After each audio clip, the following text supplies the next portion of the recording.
Querido amigo e querida amiga, hoje vamos entrar no universo silencioso da sua alma. Você já se pegou rotulando alguém de mocinho ou bandido? Talvez você carregue mágoas profundas, julgamentos ocultos, histórias inacabadas que pesam no seu espírito. O que acontece quando rotulamos? Esses rótulos não são apenas palavras, são portas trancadas dentro da nossa consciência. São pontos mortos afetivos que corroem a nossa energia e nos prendem ao passado. Mas há uma revelação urgente. Pode haver um outro caminho. Um caminho de misericórdia e transformação. E é justamente esse ponto que Maíse Braga revela agora, no cerne da doutrina espírita. Preste atenção, porque o que vem a seguir pode libertar você dessas correntes internas. Acompanhe até o fim, permita que essas palavras entrem em seu coração, e se inscreva para continuar essa jornada de cura profunda. Amigos, hoje vamos falar sobre mocinhos e bandidos.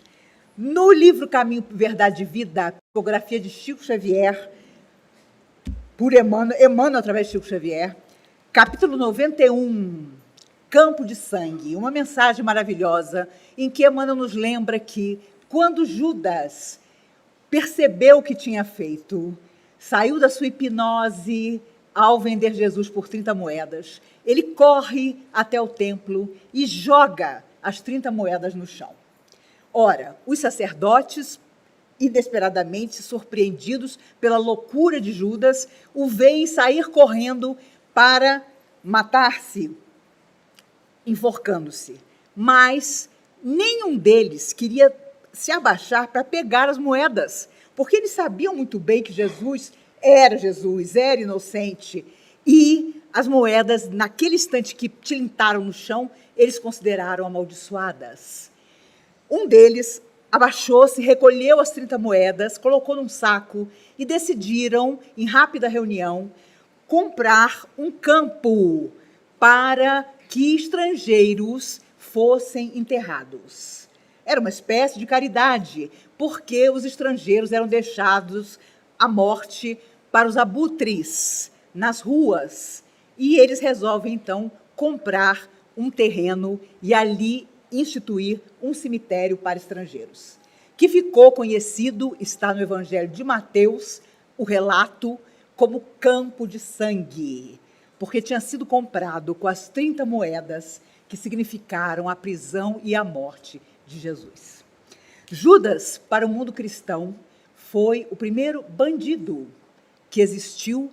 Entretanto, Cristo sabia que de todos os apóstolos ele seria o mais problemático, o equivocado, porque ele considerava que Jesus tinha que reinar na terra, tinha que transformar a terra de imediato.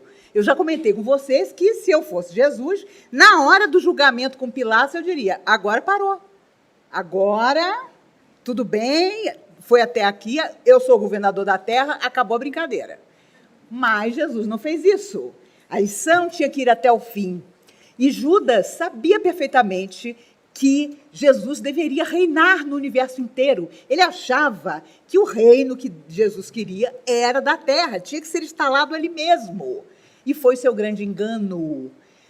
E Jesus conhecia tanto o psicológico de cada apóstolo que tornou Judas, desde o início da caminhada deles, o tesoureiro. Era Judas que tomava conta do dinheiro. Nas caminhadas que faziam, na alimentação que compravam, porque Jesus conhecia muito bem o perfil. Uma vez os espíritos contaram a Chico Xavier que 100 anos antes do seu mergulho na Terra, Jesus fez uma reunião no mundo espiritual. Obviamente, ele já estava declinando da sua altíssima esfera para entrar no cosmo terreno.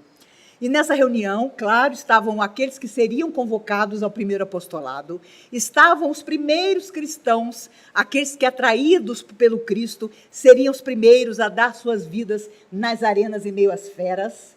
E Emmanuel contou a Chico que, após o relato do Cristo, de que seria dificílimo, de que a terra, claro, não estava preparada para aquela tarefa tremenda dele de despertar os nossos corações, mas era preciso começar. Nos falando de espiritualidade, chamando Deus de Pai, transformando, enfim, a psicosfera terrena. Conta Emmanuel que, ao final da preleção do Cristo, alguém ergueu-se e disse emocionado: Senhor, de todos os que vierem a te seguir na terra, eu serei o mais fiel. Era Judas Iscariotes. Mostrando, e acho que Emmanuel conta essa história por isso, que quando nós estamos fora da matéria, nós, claro, fazemos o nosso papel de mocinhos. Deixe que eu vá, deixe que eu sofra, deixe que eu renuncie, deixe que nada dê certo para mim e eu permaneça valoroso. Quando mergulhamos na carne, o esquecimento de vidas anteriores, embora permaneça a intuição, obviamente, nos faz errar muito. Embora, se pesquisarmos o nosso íntimo, saberemos, por exemplo, quando pessoas que vêm para a nossa vida não vêm pela primeira vez. Quem já não conheceu alguém que nunca tinha visto na vida e sentiu de imediato ojeriza ou atração? Sentiu que ali é um antigo grande amor ou um grande desafeto. E é claro, como o cinema, por exemplo, reflete ao longo do tempo todas as nossas emoções, o cinema teve seus grandes mocinhos e seus grandes vilões. Existiu na década de 30 e 40 um ator chamado James Cagney. Ninguém fazia um traficante, um mafioso como ele. Ele tinha um olho meio esquisito, só o olhar dele era tudo. Foi um ótimo ator, eu não me recordo se ele ganhou algum Oscar, mas ninguém fazia um vilão como ele. Marlon Brando, o maior ator do século XX, sempre fazia personagens no limite. E o seu auge foi no Poderoso Chefão, em que, como Don Corleone, sentado na poltrona, acariciando um gato, ele pergunta: como eu posso lhe ajudar, meu filho? E o afilhado que estava à frente dele para pedir-lhe um favor era Frank Sinatra. Padrinho, eu preciso de um papel no cinema, porque a sua carreira de cantor vivia um declínio. E é claro, todo mundo que viu o filme sabe, sutilmente, ele procura saber quem era o diretor do filme, que Frank Sinatra pretendia. O diretor tinha um cavalo favorito e um dia acorda com a cabeça do cavalo na cama. Foi o recado que Don Corleone deu, caso Frank Sinatra não recebesse o papel. O papel era Assim Caminha a Humanidade, e ele ganhou um Oscar.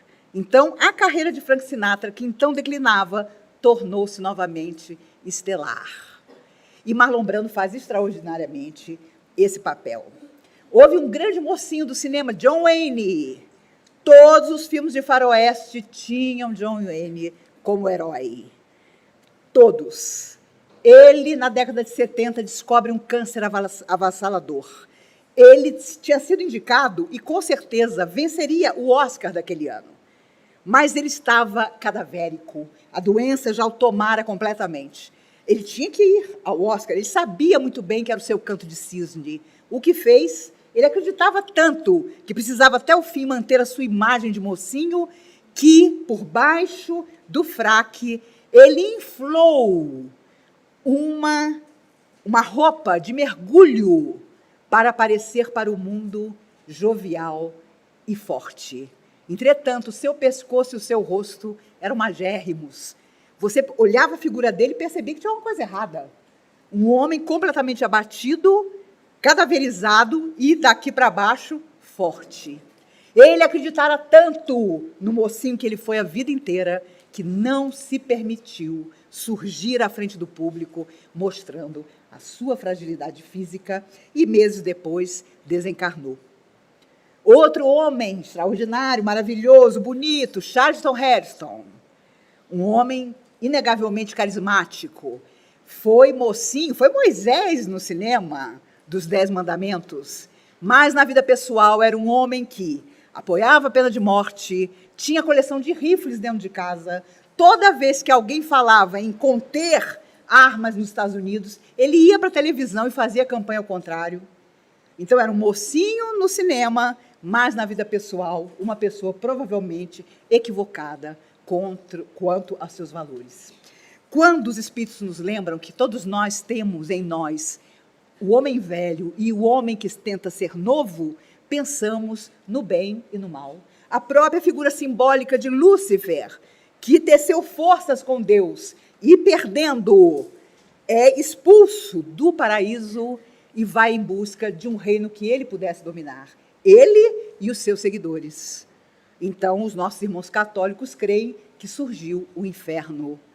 Mas eu sempre comento, as pessoas às vezes acreditam, né? Ah, o demônio existe. Quem dera, porque enquanto ele estava infelicitando um de vocês, me deixava em paz. O problema é que o bandido, que muitas vezes ainda existe dentro de nós, e que vem do nosso passado, e que hoje talvez seja educado, sutil, generoso, mas ainda bandido, atrai essas forças. Quando nós voltamos ao mundo espiritual, em geral, damos trabalho, porque nós queremos contar uma história de realidades positivas, de heroísmo, que muitas vezes na vida não aconteceu. Então, surge a dicotomia. Lá chegando, obviamente, somos convidados a prestar contas. E isso é inegável, porque os nossos próprios protetores espirituais nos perguntarão o que fizemos da nossa caminhada na Terra.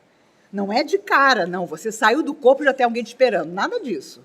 Você é socorrido, amparado, passa por um processo de recuperação. Os nossos irmãos suicidas passam por um longo processo de recuperação. E para eles, não importa a desculpa que os fez desistir, a justificativa é complicada. Então, se você chega pela morte natural, e os espíritos nos lembram que muitos de nós somos suicidas, inconscientes pelo excesso que nós colocamos no nosso corpo, André Luiz ficou horrorizado, ele, um médico, chegar do lado de lá e ser acusado de ter sido suicida. Ele nunca tinha se matado. Entretanto, ele sabia, como médico, dos graves problemas que ele tinha na parte digestiva e aproveitou o que pôde e o que não pôde, até que, naturalmente, o câncer surgiu e, na hora da cirurgia, não houve nada para ser feito. E como ele nunca tinha cogitado do mundo espiritual, ele sofre nas regiões de luta. Lá estava ele, ficou por 8 anos e, para sua surpresa, ao reencontrar a mãe, um espírito mais evoluído, descobre que o pai, que era um verdadeiro ídolo para ele na Terra, era o seu mocinho, na verdade, era um bandido completo. Tinha sido agiota e não conseguia, fora da matéria, desgrudar-se da lembrança do dinheiro. E, por isso, sofria tremendamente em regiões de grande perturbação. Quando nós fazemos tratamentos de desobsessão, por exemplo, para afastar entidades sofredoras que, porventura, estejam criando obstáculos para nós estamos lidando com o lado menos nobre que ainda temos e que são o plugue, a tomada com que essas forças ainda conseguem estar conosco. E só o tempo, o processo evolutivo fará com que, nas nossas escolhas, nós vamos nos afastando dessa influência que é permanente, é 24 horas. Se nós pensássemos sobre isso, enlouqueceríamos. Uma vez perguntaram ao Chico, Chico, você tem medo de algum sentimento bandido? E ele disse, tenho horror da inveja. E aí ficou todo mundo embatucado, meu Deus, inveja? E ele disse, vocês não imaginam a forma da inveja, a energia, o ectoplasma que a inveja possui. A gente podia imaginar outras coisas, ira, medo, mas o Chico ficava horrorizado ao ver pessoas que invejavam outras e que lançavam sobre essas outras o seu lado absolutamente perverso. E é claro, quando você mentaliza alguém, e há quem inclusive se orgulhe, nossa, quando eu penso em fulano, ele cai desmaiado, porque a minha energia encontra ele onde ele estiver e deixa ele doido. É possível, mas não nos esqueçamos que tudo que sai de nós primeiro nos envolve, nos modifica ou infelicita, depois vai na direção de quem nós estamos pensando. Esse é o grande problema. Por isso, pessoas amargas, pessoas que têm o seu lado bandido, sem nenhuma vigilância, sem nenhuma modificação, são pessoas irracíveis, são pessoas irritadiças permanentemente, são pessoas mal-humoradas, são pessoas que se ufanam, inclusive, comigo ninguém se mete, eu determino, eu mando e os outros obedecem. São tiranos, muitas vezes dentro da própria casa, e os exemplos deixam de existir.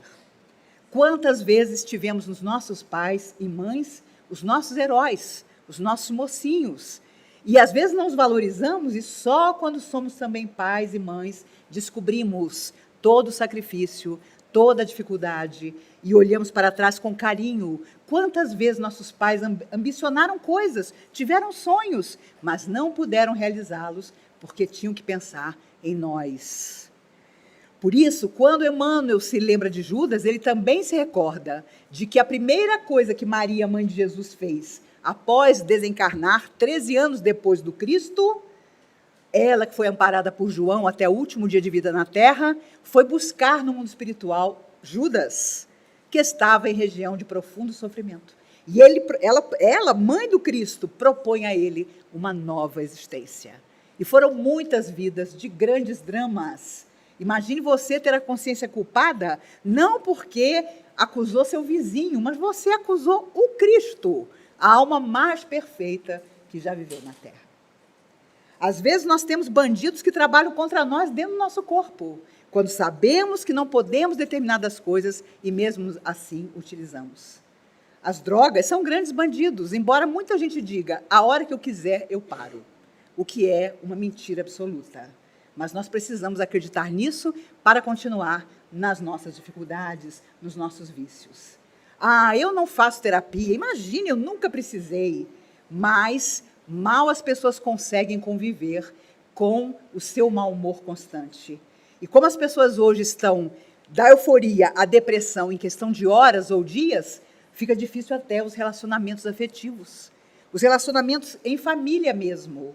E a nossa responsabilidade com aqueles que vêm depois de nós, filhos, tutelados, não importa, é imensa.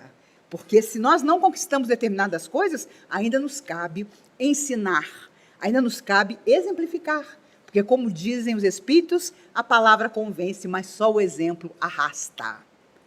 E por isso, através de 412 livros, Chico Xavier, com sua mediunidade, milhares de espíritos que escreveram através dele, sempre nos dizendo que devíamos, sim, ser mocinhos da nossa própria existência. Precisávamos, mergulhando na carne, buscar desde muito cedo as boas intenções.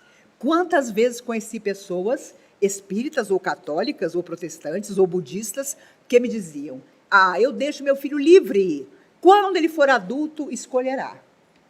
É um risco, porque quase todos vêm para os nossos braços exatamente para a tutela, desde cedo, dos bons exemplos. E não é que só a religião proporcione isso, mas há ensinamentos que cada religião possui, que muitas vezes as almas vêm sedentas para ter. Por que tanta gente, às vezes, procura religiões que são extremamente rigorosas? Porque aquela alma precisa daquele rigor, daquela disciplina. Nós, espíritas, enamorados dessa doutrina extraordinária, temos que tomar o máximo cuidado, porque, em princípio, a doutrina espírita nada nos proíbe. Ao contrário, nos diz que temos livre-arbítrio, e esse é o problema. Usar o nosso livre-arbítrio como um mocinho nas nossas vidas.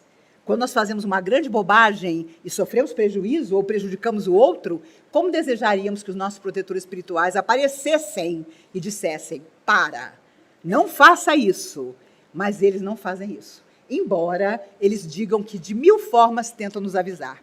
É um livro amigo que alguém te empresta. É um companheiro que há muito tempo não liga para você, que de repente telefona. É alguém que te propõe um trabalho no bem. É uma aflição ou uma enfermidade que surge sempre na tentativa de que nós nos melhoremos. Por isso, os espíritos amigos fazem questão de lembrar que nada que nos ocorre é para o nosso fracasso.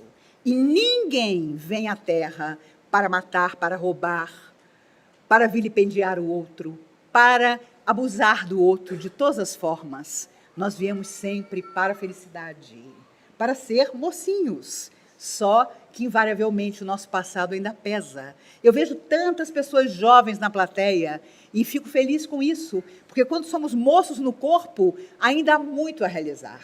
Embora os espíritos digam que não importa a idade física que tenhamos, a nossa hora de mudar nossa vida chegou exatamente no momento em que nós vamos nos dispor a nos despir das nossas máscaras. Porque é óbvio que hoje a sociedade nos convida a uma felicidade muitas vezes ilusória. Eu não estou bem, mas imagine se eu vou contar para os outros que eu não estou bem. Eu tenho que parecer bem. Enquanto isso, o meu corpo vai sofrendo. Eu vou somatizando o que se passa no meu coração e eu não resolvo. Quantas e quantas vezes as pessoas vinham fazer desobsessão na casa e os espíritos amigos diziam, nada disso seria necessário se a pessoa por si mesma buscasse trabalhar. Trabalhar no bem, trabalhar com coragem, ter resignação nas horas em que as coisas não acontecem para nós. Saber esperar, que é uma das coisas mais difíceis para a pessoa encarnada. Nós achamos que tem que ser para anteontem.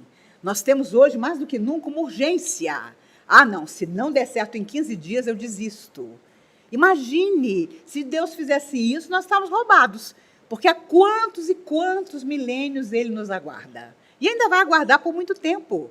Porque nós temos todo um processo de aprendizado ainda por realizar. Por isso, quando o cinema nos mostrou tantas vezes aquele bandido charmoso, nós ficamos pensando, nossa, a maldade tem um charme.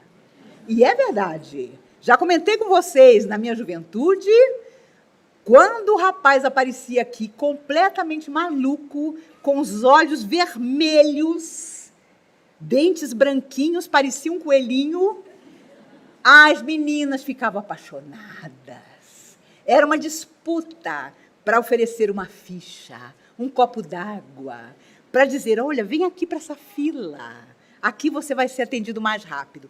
Claro, a pessoa ia melhorando. 2, 3 meses de desobsessão, naquela época, como eu era muito pequena, dava para atender a pessoa por largo tempo. E aquele olhar vermelho ia desaparecendo. Aquele olhinho alucinado ia deixando de ser alucinado. E aí eu, que era dirigente da mocidade, costumava perguntar para as meninas, e aí, fulano e Beltrano? Ah, Maíse, desapeguei. Ficou muito bonitinho, muito bonzinho. Tá ótimo, quer até trabalhar com a gente na mocidade. Isso era morte. Quando o cara chegava e dizia, estou tão melhor que eu quero fazer parte, quero me engajar, era uma cruz em cima dele. Porque apareciam outros obsediados. Então, nós mulheres temos que abrir um adendo, um parêntese na nossa vida. Quantas mulheres dizem, como eu fui me apaixonar por fulano sem perceber que ele era um bandido? Muitas percebem. E ai do pai e da mãe que dizem, olha, esse rapaz, você não sabe de nada, na sua época não era assim. Ele, quando eu encontro, me falta o ar. Quando não toca o celular, antigamente, na minha época, era o telefone. Quando não toca o celular, meu Deus, eu tenho vontade de sair correndo. Se você tem vontade de sair correndo, é influência espiritual negativa, não é paixão. Mas o nosso lado bandido de mulheres é muito complicado. Porque os homens nos seduzem muitas vezes dizendo, eu não sou muito certo. Olha, não se aproxima de mim. Eu não sou aquilo que você pensa. Aí é que você se apaixona. Quantas e quantas vezes já conversei com mulheres que me diziam, Maíse, meu marido é formidável. Que esposo, que pai, que homem trabalhador. Só pensa em nós. Não esqueço fulano. Quem é fulano? Um namorado que eu tive. Não valia o prato que comia. Aliás, era eu que pagava o prato que ele comia. Mas inesquecível. Então, eu já dava um balde de água fria, que eu dizia logo, tão inesquecível que não casou com você. Porque na década de 70 ainda era esse sonho, né? Que aparecesse um rapaz honesto, sincero, digno, reto e nobre para te pedir em casamento. Hoje, a coisa fica complicada. Embora eu converse com tantos rapazes que querem tanto encontrar garotas, moças, que eu sei que estão aqui no meio da plateia. Outro dia, andando na rua, no sudoeste, onde eu moro, uma me parou e disse, quando é que você vai fazer aquele baile no sábado à noite? Porque eu já disse que, talvez me despedindo da comunhão espírita, porque vão dizer que 45 anos depois eu fiquei bandida, nós vamos tirar todas essas carteiras, vou colocar um crachazinho, laranja, talvez. Amarelo, estou disponível. Preto, agora não vai dar. E vamos dançar e nos conhecer, porque quando acaba a palestra, às vezes vem alguém dizendo, eu queria tanto encontrar uma pessoa assim, vem uma pessoa que diz, eu queria tanto encontrar uma pessoa assim, quase que eu chamo. Gente, nós estamos aqui, meninos de sábado, sem perceber a beleza desses encontros. Mas acho também que a maioria de nós combinou no mundo espiritual se encontrar aqui, na comunhão espírita, essa casa extraordinária, para dar um novo rumo ao nosso destino, que muitas vezes não está nas ligações afetivas, mas na solidão do afeto, que nos ensina grandemente também. Com quantas pessoas extraordinárias eu já conversei ao longo dos anos, que me diziam das suas qualidades, e eu sabia que existiam, mas que nunca encontravam um amor. Porque, com certeza, tudo que nós desprezamos ontem, hoje nos faz falta. Às vezes, uma vida inteira sem ser amado, para que numa próxima vida, ao encontrar o amor, saibamos valorizá-lo como nunca fizemos. Na época do Cristo, os romanos dominavam quase tudo e eram os grandes bandidos. Julgavam-se tão superiores e dominavam pela espada a humanidade praticamente inteira. No dia que chegam a Jerusalém, um templo imenso, extraordinário, Judas, os olhinhos brilhando, diz a Jesus: Senhor, vede, que portento, que beleza, que coisa extraordinária. Olha estas colunas.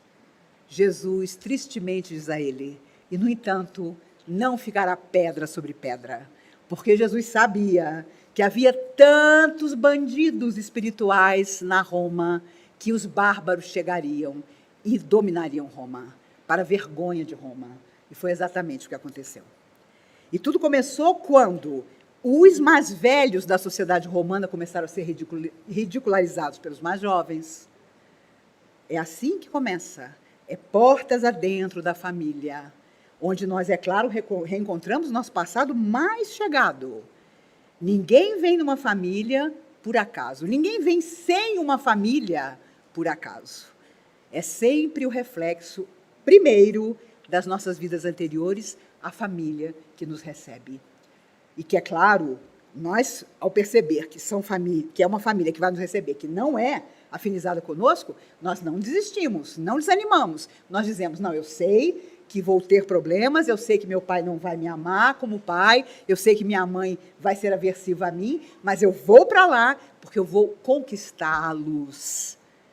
E aí, infelizmente, muitas vezes não conseguimos. Por isso, os Espíritos nos lembram que tudo aquilo que você faz e que magoa e prejudica o outro, retorna para o seu coração. Lesão, dizia Emmanuel, que você provocou no coração alheio, é lesão para a sua alma. Se o outro te prejudicou, problema dele. Se você prejudicou o outro, o problema permanece com você. E por isso nós pedimos tanto, eu sou infeliz, eu não consigo mudar minha vida. Não é por algemas espirituais, não. Porque mesmo as lutas mais difíceis, nós podemos transformar. Na Segunda Guerra Mundial, o primeiro-ministro britânico, Winston Churchill, e o filme é maravilhoso, não deixem de assistir. Amanhã já é a entrega do Oscar. Eu decidi que eu não vou assistir, porque é claro que eu quero que o Gary Oldman ganhe tudo. Porque ele fez uma incorporação, ele não fez uma interpretação do primeiro-ministro. Mas há um outro filme de 2012, também sobre a vida dele, extraordinário, também ótimo, tem no YouTube. E há um momento em que vai surgir o dia D. O dia D para que eles desembarquem na Normandia e comece a batalha para o término da Segunda Grande Guerra. Ora, os generais americanos já estavam na guerra e resolvem que o dia D vai ser 6 de junho, etc, etc. O primeiro-ministro britânico, Churchill, fica revoltado. Ele ora, ele faz uma prece pedindo que caísse uma tempestade pavorosa para que não desse certo, porque ele discordava. E ele percebeu que ele começou a perder a figura influente que ele era, e ele considerava que ele era o mocinho, porque ele disse, jamais, nunca nos renderemos. E os generais americanos que passavam à frente dele eram os bandidos. Então ele exige do general Montgomery ir até um acampamento imenso de jovens americanos para falar aos soldados. Ele discordava, achava que ia dar errado aquele desembarque na Normandia, mas ele, orgulhoso, vai, porque o mocinho era ele. Quando ele chega, o general Montgomery diz, aguarde um pouco, ministro, eu vou subir no jipe e vou falar com os soldados que ainda estão aqui, porque a maioria já tinha embarcado para a praia da Normandia. E aí Montgomery diz coisas tão maravilhosas àqueles soldados. Diz que eles precisavam viver, porque eram jovens, porque acreditavam na liberdade, porque eles iam enfrentar para libertar a Europa do grande bandido, que era Adolf Hitler e seus sequazes. Churchill percebe que o mocinho era o general Montgomery. Os soldados embasbacados amavam aquele homem, porque ele era um líder que dizia aos soldados: faça tudo para voltar para casa, mas se você não voltar, se você ficar deitado, morto naquela praia, você lutou pela liberdade. E Churchill, pela primeira vez, percebe que ele também era mocinho, mas era um mocinho traumatizado pela Primeira Grande Guerra, que achava que as coisas não iam dar certo. Ele tem o merecimento de ter sido o primeiro, e por muito tempo o único, que disse: Adolf Hitler é um louco e vai nos levar à ruína se ele não for parado. Outros presidentes bajulavam Hitler. Consideravam que ele era um grande chanceler alemão e que, com a sua influência, ele poderia ajudar a Europa inteira e até o mundo todo. Só aquele homem baixinho, gordinho, de charuto na boca, viu desde o início que ele era um grande bandido e que era preciso pará-lo, o que finalmente aconteceu. Por isso, quando nossa alma se sente solitária, tristonha, depressiva, e os espíritos concordam com a Organização Mundial de Saúde, que diz que a depressão é a grande enfermidade do século XXI, para todas as idades, quando nos sentimos assim, é a hora da mudança. É a hora de encarar aquilo que nós deixamos num canto e que não queremos mexer, mas é aquilo que está nos incomodando. Aquele é o bandido da nossa vida. É uma coisa que nós precisamos transformar. Um dia todos nós seremos mocinhos, porque estaremos vivendo a beleza e a perfeição para a qual nós fomos criados. Mas até lá, nós muitas vezes nos sentiremos atraídos pelo que ainda não é bom dentro de nós e que se conecta com aquilo que não é bom no outro. Por isso, há pessoas que vivem relações desastrosas. Há pessoas que não têm coragem de desenvolver a própria autoestima. Tão apaixonadas são por pessoas absolutamente desequilibradas. Não façamos isso. Já fizemos isso em carreiras reencarnatórias. Agora, cabe-nos a decisão, com ou sem religião, na nossa profissão ou fora dela, portas adentro da nossa casa ou em outro lugar. Nos cabe a decisão da mudança. E sempre nos sentiremos atraídos, principalmente as mulheres que somos, para os homens que são meio bandidos. Quem não se lembra de Humphrey Bogart, com um cigarro na boca, descendo um beco no Relíquia Macabra? Você olha para ele e diz: meu Deus, se eu encontrasse um homem desse no beco, minha Nossa Senhora. O grande bandido de Humphrey Bogart foi o cigarro. Ele morreu em janeiro de 57. Eu nasci em dezembro do mesmo ano. Eu estava vindo e ele indo embora. Ele era casado com Lauren Bacall, uma mulher lindíssima. Tiveram 2 filhos. E ela contaria mais tarde que todas as noites ele dizia: querida, eu te amo, até amanhã. Na noite que ele morreu, morreu dormindo, ele disse a ela: querida, te amo, adeus. E morreu dormindo. Sua alma sabia. Um ator maravilhoso. Clark Gable, um bandido absoluto. Bigodinho. No final de O Vento Levou, ele abraça Vivian Leigh, apaixonadíssima por ele, e diz: minha cara, eu quero que você se dane. E sai. Você está assistindo o filme, 3 horas de projeção. Você diz: meu Deus, eu não acredito que ele não vai voltar. Mas ela era uma mocinha que tinha uma bandida dentro dela. Ela vê ele embora, começa a chorar, mas pensa: eu vou chorar amanhã. Amanhã eu penso num jeito de trazer ele de volta. E o filme termina. Que coisa extraordinária. Um filme de 1939.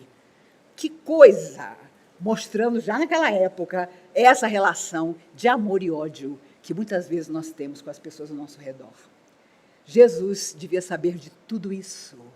Por isso ele dizia: meu Pai trabalha até hoje e eu trabalho também, nos propondo a renovação espiritual, psíquica, emocional, através do trabalho, através da doação daquilo, não que vai nos fazer falta, mas daquilo que é excesso, para que depois venha aquilo que vai fazer falta e mesmo assim nós doamos. Nós nos dedicamos ao outro, nós não desistimos do outro, mesmo quando ele nos convoca com toda a tristeza e violência a que nós desistamos dele. Outro dia, numa praça de alimentação, eu já não bem-humorada, que eu só podia tomar cafezinho, veio um garoto, devia ter uns 7, 8 anos, aprontando, e a mãe sentada placidamente dizendo: olha, fulano, vem aqui, você não está me obedecendo. Esse menino chega para a mãe e diz alto e bom som: me bate. Eu quero ver você me bater. Eu olhei e falei: gente, esse menino não tem mais de 7 anos. A mãe tranquila. E ele replica: me bate, eu quero ver você me bater. Gente, eu tive que segurar meu cafezinho. Porque eu já tenho 60 anos, não tenho mais nada a perder, uma idade ótima. Você pode falar tudo que você quer e as pessoas dizem: coitada, ela já tem 60 anos. Quase que eu peguei o menino e falei: adivinha quem vai te bater? Quem vai? Meu Deus, a vontade é tão grande, eu não posso deixar você ir embora sem ter a sua vontade realizada. Mas o olhar da mãe era: me aguarde em casa. Porque hoje você não pode fazer uma coisa dessa em público, que alguém vai correr na delegacia para você ser denunciado. Nós precisamos rever muitas coisas na nossa sociedade. Nós precisamos participar dela. Não adianta os índices de suicídio serem cada vez mais altos e os jornais dizerem: nós não podemos noticiar suicídio. Porque aí nós ficamos ignorantes da enormidade de pessoas que está fugindo da vida através do suicídio. Semana passada, eu estive fazendo palestra em cidades do interior de São Paulo. Não houve uma em que as pessoas não me contassem, alarmadas, o índice de suicídio em pequenas cidades. Jovens, pessoas mais velhas. A partir dos 60 anos, para cada 6 homens que se matam, só uma mulher se mata. Ou seja, alguma coisa acontece com os homens aos 60 anos que a mulher não passa. E provavelmente é a sociedade a dizer: você virou um bandido porque você está aposentado, porque você não produz mais, porque você não merece mais o respeito da sociedade. Seja qual for a nossa religião, ou até que não tenhamos nenhuma, sejamos partícipes dessas mudanças, dessas transformações que todo mundo precisa ter. Há ditadores, verdadeiros bandidos, que são presidentes de países que estão fomentando guerras na Síria, onde a coisa é tal que você lê no jornal, você não acredita que há cidades cercadas onde as pessoas estão morrendo de fome. Então, que lindo é sabermos que a vida continua, mas enquanto estamos aqui, sejamos mocinhos, mocinhos da nossa própria existência e de toda a vida em torno de nós. Façamos isso, porque Judas não aguentou senão algumas horas para depositar no chão do templo as 30 moedas. Sejamos mais rápidos ainda. Nos afastemos de tudo que é desequilíbrio e só nós mesmos podemos, dentro de nós, portas adentro do nosso coração, gerar equilíbrio e paz. Portanto, meus amigos, cuidado com os nossos desejos. Cuidado com essa corrida louca por uma vida que nós nem sabemos o que vai nos trazer.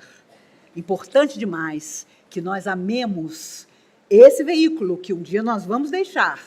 E, dependendo do que fizermos com ele, estaremos do outro lado, felizes ou não, equilibrados ou não. Tenhamos um respeito mínimo por esse corpo que nos foi concedido temporariamente e um dia, na pátria maior, entenderemos por que tantas coisas que queríamos não vieram para as nossas mãos e tantas coisas que não imaginávamos surgiram nas horas mais decisivas da nossa vida para, enfim, nos abençoar. Que Jesus nos guarde, que nos abençoe. Chegamos ao coração desta mensagem. A vida espiritual exige coragem, a coragem de olhar para os nossos próprios erros e dissolver os laços que nos aprisionam. Lembre-se, um mocinho pode ser vítima das próprias certezas, e um bandido pode carregar uma ponte para o perdão. Todos nós somos seres em evolução, vulneráveis e curáveis. Agora é o seu momento de decidir. Você vai aceitar essa cura? Vai perdoar quem te machucou? E, especialmente, vai perdoar a si mesmo? Ao romper esses padrões, você permite que o amor flua em você e transforme sua trajetória espiritual. Então convido você. Coloque isso em prática hoje. Olhe para dentro, silencie o julgamento, liberte seu coração. Compartilhe essa mensagem com alguém que precise ouvir essa verdade. Deixe nos comentários o que ficou no seu coração e inscreva-se para seguir conosco nessa jornada.